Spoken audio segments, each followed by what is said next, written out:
Hey, welcome back to All the Marios! I'm your Mirror Mode Master, Doc Phoenix. And I guess that makes me Nick Kwamp. Sure! Anyway, we're looking at the ghosts now. So, in the time trial, Yes. this was something that was actually in Mario Kart 64 a little bit that I didn't really do. Each track has a staff ghost that you can unlock by getting a good enough time in the time trial, and it's just, you know, it's the ghost of like the best time that the staff members, the developers, have for each track. Specifically with the characters that are like relevant to that track. So the Luigi circuit has Luigi and his default partner Mario. So the time trials, it's basically a 150cc race. You go on along the track, you get 2 mushrooms, there's no other items, there's no real obstacles, aside from like the basic stage obstacles. So it's pretty much just do a nice clean race. And each track has a certain time. If you beat that time, then you will unlock the staff ghost until you reset the console. Right, that was a bit of a won't be pain there. for you. Yeah, I did not realize that. I thought, oh, I'll go through and unlock the ghosts for each track, and then I'll run through, and nope. After that, I found out that no, I don't have any of them still there. They're not permanently unlocked. So I just figured I'd go through each track and just show off the ghost. Like, I'm not beating all of the staff ghosts. I beat some of them. But I'm mostly just showing off, here's a nice clean run of the track. You can see what the staff ghost does, what they look like. Here's where you can use the mushrooms that you get for, you know, the proper boosts and where to get like cool shortcuts and things. So Luigi circuit there, the only real notable thing is you use the mushroom to go across that sand patch. Peach Beach here, it's also fairly simple. It's mostly just going to be mushrooming across the ocean. You just want to cut straight through. Go straight. With a little bit of the slide boosting here and there.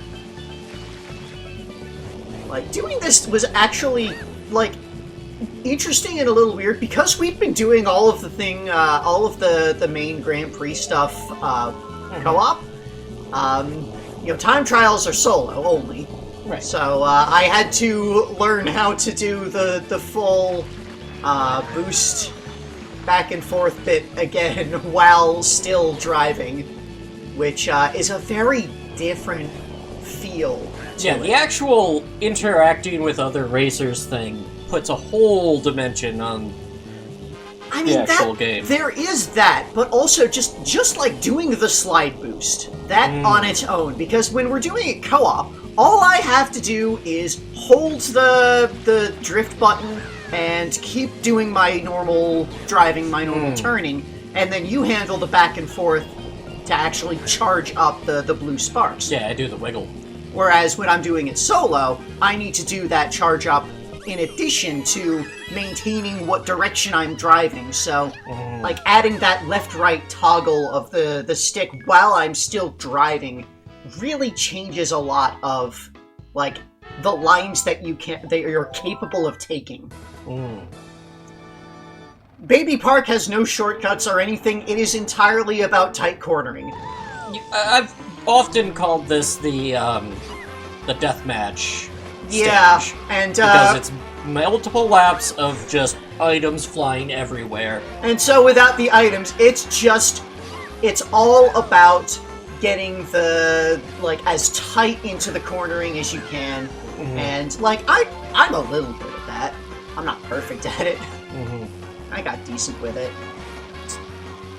You take the corners as tight as possible so you have as little distance. Yeah, minimize That you the pass. actual distance you're going, minimize any waste.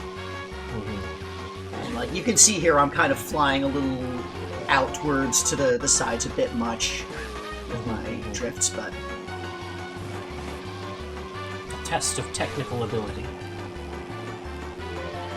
so yeah, like I said, I'm not like I'm not beating all the staff ghosts. I'm not super perfect at these, but I'm good enough to at least unlock the staff ghosts. And as we've kind of been doing through all of the mirror matches, all of the All Cup Tour things, I'm just playing with the two Toads, doing lightweight on the bullet car. The specific character that you pick in time trial is pretty irrelevant. It's entirely about the cart. So, like, the characters that you pick are only going to matter as far as what carts you have available to pick from. And generally speaking, you want to do a lightweight cart because then you have better effect from the boosting, the mini turbos. You get you're able to cut corners more effectively because your off-roading isn't going to slow you down as much when you're lightweight. This track has a lot of off-roading for getting everything like really tight. Right. Because like at the start, there's all of that the very tight. You want to like really cut the corners across the sand as much as possible. Yeah, you see, like, this first turn, you just cut straight through there. Each of these turns, there's, like, a little bit that you can cut to make it, but otherwise you're just doing your slide boost back and forth over and over. Yeah, so you use the boost state from the slide to negate the off-road penalty. A little bit, yeah. Part of it, like, even, the off-road penalty is sometimes, like, just worth it just for the distance that you save. Here's where you use your mushroom there to go across that cut. You absolutely need the mushroom across all of the dark sand. Like, you need to make sure you do not drive into the darker sand. Like, the lighter off-road sand is what you can still, like, drive across at reasonable speed. But if you get into the darker sand, you're just... you're stuck. And obviously... This is Birdo stage. Yeah, Birdo is the main driver for this stage, because there's not a Birdo stage. I suppose this is closest to something you would see in Subcon. Subcon, Yeah, there was a desert in Subcon.